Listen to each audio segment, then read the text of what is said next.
A former stalker has been texting me. She's been dead for a year. Part 5 by Tiro 1000. I didn't kill myself, the synthetic voice said to me. It took me a moment to comprehend what she had just said. I even checked the phone to make sure I didn't hear her wrong. What the frick was that supposed to mean? You didn't? I repeated back to her questioningly.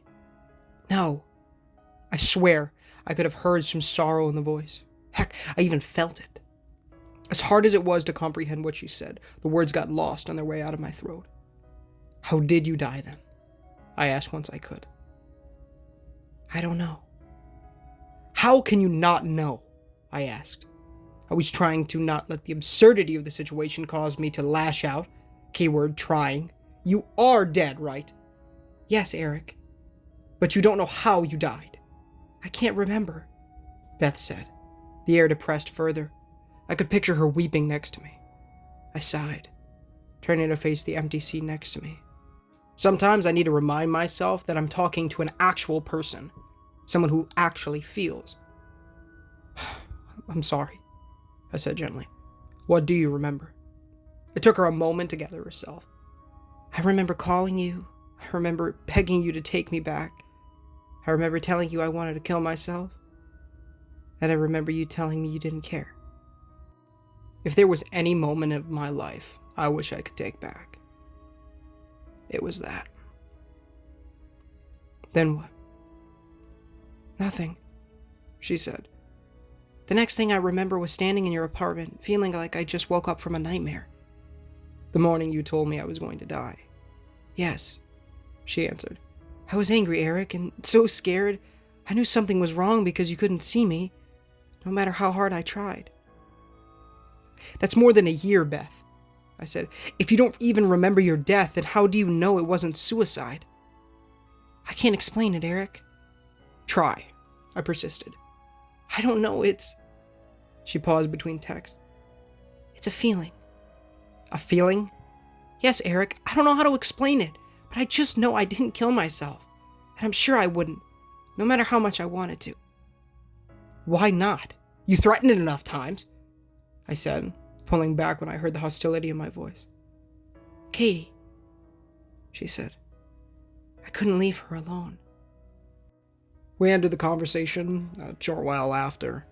As much as I wanted to help her, I needed some time to process what I had learned. We talked more during my morning commute, as I was thinking more clearly. I'll spare the exact conversation, but I have clarified a few things. The time between our last conversation before her death and the text that started this whole mess is a blank. She doesn't remember how she died. She can't explain the strong feeling that it wasn't suicide. I had asked if it was the same as how she knew I was going to die, but she said that was different. Either way, she was adamant about how she died, or rather, how she didn't die. So if she didn't commit suicide, then what happened that night? There were a few ways to try and find out what happened to Beth that night. First, I checked online for any articles about her. Suicides aren't really reported on, especially in a city the size of mine. It didn't turn up much. Just one item in a list that stated she committed suicide. Not how. Now, I could ask Caitlin or her parents, but that's a terrible idea for multiple reasons. It's a guaranteed way to get my teeth kicked in.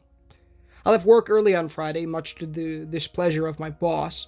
I gave an excuse for a last-minute psych appointment. They bought it, but I could tell they weren't happy. After a quick stop, I commuted back to visit my city's police department. Like the church I used to visit, it hadn't changed much. I checked in with the officer at reception. A quick phone call later, she let me inside with a pass. I found I was getting looks from the officers and detectives as I walked the building. Some with casual greetings, some with looks of very mild suspicion.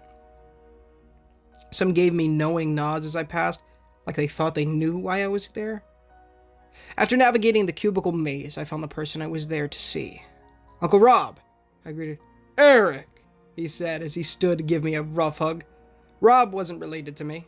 He was more of the close family friend kind of uncle. He was my dad's partner on the force. He was even working with him the day he died. Since then, he remained close to my family. He's even been off and on, convincing me to be a cop. which I find myself declining every time. Now, Uncle Rob was a detective. Just the person I needed. "I brought you something," I told him as I handed him a paper bag with a bottle in it. He pulled out the specialty root beer I picked up for him on the way there. Uncle Rob had become something of a root beer connoisseur ever since he started drinking them as a substitute to handle an alcohol problem. It showed in his gut. "Well, thank you, Eric. What brings you here?" "Well," I said as I grabbed an empty chair from the next cubicle, "I was hoping you could tell me about a case from last year." "Depends on what you want to know. Which case?" he asked as he brought his monitor back to life.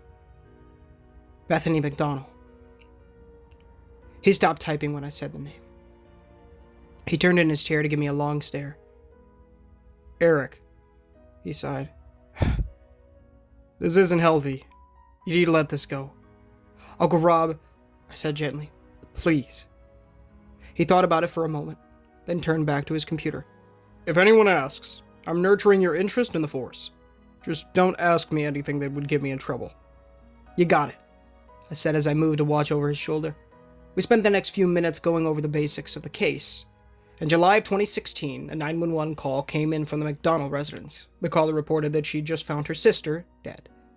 Police and medical were dispatched to the scene where they found a 23-year-old female with what appeared to be a self-inflicted stab wound to her chest. Autopsy found that the knife pierced her heart, killing her instantly. By the time her sister had found her, she had been dead for more than a day. Something was off. If the reports were accurate, her death came straight out of a Shakespeare play. Sure, she was dramatic, but it didn't feel right. With a death like that, wouldn't you investigate it as a possible homicide? "You're right," Uncle Rob replied. "And we did, remember? In fact, I did remember. Uncle Rob had the case up until they brought me in for questioning as a possible suspect. He rescued himself at that point, giving the case to another detective. Probably thought I would be a conflict of interest if they found anything." "And what did they find?" "Well, there were no signs in the house of forced entry or foul play. We interviewed everyone close to her, checked leads. Every alibi checked out, including yours." "And there was nothing else?" He raised his eyebrow at that. "No, there wasn't." "And the case was ruled a suicide and closed," I said as I sat back down. "Right," he confirmed as he turned to face me. I needed to think for a moment. "Hey, do you have anything to drink here?" "Yeah," he said as he pulled his wallet to check for change. "Dr. Pepper still?" "You know it," I said. I waited until he stepped down the hall, then slid over to his computer. I pulled the report back up. I knew time was short and I was breaking a few laws, so I quickly brought my phone up to snap a few pictures of it before minimizing it again. Uncle Rob came back with the soda, and we spent some time chatting. "Hey, Eric," he said as I turned to leave. "You don't know anything new about the McDonald case, do you?" He peered at me with suspicious eyes. I could tell I was talking to the detective, not my uncle. I decided to lighten the goodbye with a joke. "Not unless you count ghosts." He kept his stare for a moment, then we both laughed. "Tell your mother I said hi." "So if I didn't kill myself," Beth speculated, "then that only leaves one possibility." I finished. "Is there anyone who could have done this?" She didn't answer me. "Beth." I could feel the sorrow in the air. Once again, I pictured Beth weeping next to me. "What is it?" I asked gently. "Yes," she said. "I know someone." "Who?" I asked. Once again, no immediate answer. I looked over to the passenger seat where I imagined she was sitting. Whatever it wasn't easy to say. "I can't," she said after a while. "Why not?" "I just can't." The words actually came out as a shout. I wasn't sure if the app could actually do that. I thought I felt the emotions in the air. Sorrow, apprehension, shame. I held my hand for her to take. A gesture I wasn't sure she could appreciate. The air around it turned cold. "It's okay," I said to her. "You can tell me." It took her a minute, but I was giving her whatever time she needed. My dad. That took me by surprise, despite my recent run-in with him. What makes you think your dad could have done this?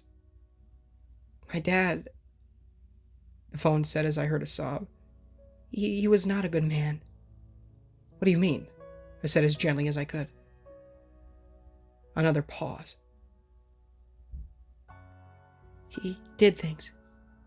To Mom. To me. My jaw clenched as she said that. I tried not to let the discomfort show. She needed me to be the composed one. Did he abuse you? Yes, she answered. The air was heavy. My next question took some effort. Sexually? My gut tightened in anticipation. Yes, she said, the voice cracking. We sat in silence. I didn't think there was anything I could say to make this better. I couldn't even comprehend the things she went through. Did you ever tell anyone? A counselor, the police? No, she answered. He would have just found some way to get away with it, like everything else he did. And then things would have just gotten worse for us. Us? I asked. Did he? Was Caitlin? No, he left her alone as long as I was there, and as long as I didn't fight him. That's why I never moved out, she said. I didn't want to leave her alone with him. Now it made sense. No matter how bad things were, she wouldn't have killed herself because she didn't want to leave Caitlin at the mercy of their father. It also explained other things. Her fondness over superheroes, her fantasy of a knight in shining armor coming to her rescue, her obsession with me. She wished for someone just, who stood up for what was right, who wanted to do the right thing. She thought I was that person. From the moment I broke up that fight. She wanted. No. She needed me to be the person who would take her and Caitlin away from her personal hell. I despised myself at that moment. I wish I had seen the signs. I wish I had done something. I broke down. I didn't have the right to be the strong one anymore. I went harder than the day I found out about her death. I'm sorry, I said in broken words. I'm sorry. That was on Friday. I took some much-needed time to process everything. I didn't do anything yesterday, and I spent the majority of today thinking of how to write this. Tomorrow I'm going to take a risk and talk to Beth's sister. If Sean McDonald did murder his daughter, Katie might know something. If nothing else, she might know something about the abuse. And be willing to help get the mother fricker off the streets. I'll update you all when I can. Before I go, there was one more thing. Something I found on the report while reviewing it at home. And, it tears me apart. In the additional notes for the autopsy report, Beth was pregnant when she died. Hey guys, Ninja Gamer here, and thank you so much for watching today's, or I guess I should say, listening to today's story. If you did enjoy, please feel free to leave a like, as it does help the channel innumerably and does get the gospel into people's feeds, as well as please consider subscribing, as we are trying to hit 1,000 subs by the end of the year, and it would be a massive blessing for the Lord if you guys did so. Of course, $1,000,000 question on screen right now, description, pinned comment, go ahead and read it. It'll tell you how to become born again, teach you to repent of your sins and trust in the good Lord Jesus Christ, as well as read the Holy Bible daily, pray daily, and evangelize people, as well as, that's it. That's what it's going to tell you. Read it, though, because, I don't know, I feel like there's just a time I'll just say to tell you to read the $1,000,000 question. I don't know. Because that's the gospel right there. Anyways, Discord description as well. And, yeah. No stream tonight. We did actually finish Foreclosed last night. Thank the Lord. I will be playing Pokemon for the first time. And it's been out for 2 days. I'm very far behind. You're going to notice a new song opened in today's story after Beth's theme, which all music, Mew, fantastic, author, composer, all of his stuff that is in these videos is linked, as well as the original channel. I highly recommend you go take a listen to whatever you liked in this one, as well as go take a look at some of his other music, because it's all fantastic. And if maybe this will tell you just how amazing it is. I personally listen to this music in my personal playlist of music, which if you do want to listen to, it is on the channel. It's visible. Go ahead and read that, or listen to that. It's called, I think, Songs I've Evangelized To. I really should change the name, because that is, I originally made the playlist because I was putting the gospel in comment sections at that point. I ended up stopping doing that because YouTube considered it spam, and it actually ended up losing Cole's channel for a little while. He did end up getting it back, but a lot of stuff happened with that, but that's neither here nor there. And I was like, obviously I can reach a lot more people with my channel here, so I don't know, I figured that was the better part, obviously. And also, all that, I don't know, a lot, I even heard Off the Curb Ministries talk about that, like, if you do something like, I don't know, he was talking about, like, posts on, like, Instagram and stuff like that more, but it was, like, normal post and then one gospel post or something like that every once in a while. But, I don't know. When I do still comment, I make sure the comments, like, relate to the thing, and then I put the gospel in there as well. It's a godsend. Yeah, I did, just cutting something out real quick, but that's fine. But yeah, but you'll notice something new, and that is a thing that I talked about a couple days ago, which was, I noticed that the Lost World 10th anniversary never came out, but it did. It just came out today, and I took a listen to it. It's in today's story, right after Beth's theme. I want to open these, I've been opening these stories up. These stories by Tiro 1000. Go check them out. Author link, as well as his original Reddit and the original story link, both in the description. Go check them out. Awesome author. But essentially, he had Mew compose a song for his story, and that is what Beth's theme is. And so I want to give that song the credit and the justice, I guess, that it deserves for being part of this story, and really something that just, they go hand in hand. It's actually how I found out about this story. I've never heard anybody narrate this. Honestly, I may be the first. I have no idea. But, yeah. I knew as soon as I read it, I was wanting to narrate it. And I'm so glad that Tiro 1000 is letting me. Shout out to you, man. I hope you're listening. I know you do listen to these. I don't know if you listen to the end, though, because these kind of get kind of long. But, yeah. So that's there. Thank you, guys. Stay tuned for Astro's Playroom stream coming up soon. I don't know when I will be streaming that, but I want that done before the end of the year, because I would love to do 30 platinums in a year. We're supposed to do 30 platinums in 30 days, but we never did, That's whatever. But, it's an absolute godsend, and thank you guys for being here. So, yeah. I love you guys. Thank you so much for the support, and thank you, Lord, for that as well. And stay tuned for more. I think I'm going to film one more right now, because I have stuff to do tomorrow, and I don't know how long I'm going to be doing it. So that's going to be the next part of a new road to new wilderness. I'm switch swapping them. I don't know if that's the right word, but I'm doing one former stalker, one road to new wilderness, and I'm just going to do that. This one has 3 more parts, by the way, just for those wondering. So yeah, there's still a lot more to this story, and a lot more awesome little twists in there. That this story is really good for that, and it's why it's so amazing. One of the reasons it's so amazing. It's really good. It's a really good story. One of the best I've read, definitely. So yeah, I love you guys. God bless you, and I'll talk to you very, very soon. But of course, this is, sorry if there's echo. I know this kind of, I really struggle. I don't have like a soundproof room or nothing like that. Eventually, once YouTube starts getting money going through, that'll be a godsend. Yeah. All right. I love you guys. God bless you. Read that stuff. Great stuff. Do all that stuff. Read that stuff in the description too. All the other bits and bobs. Also, Aiden's and Cole's channels in the description. If you like plush videos, go check it out. It's great.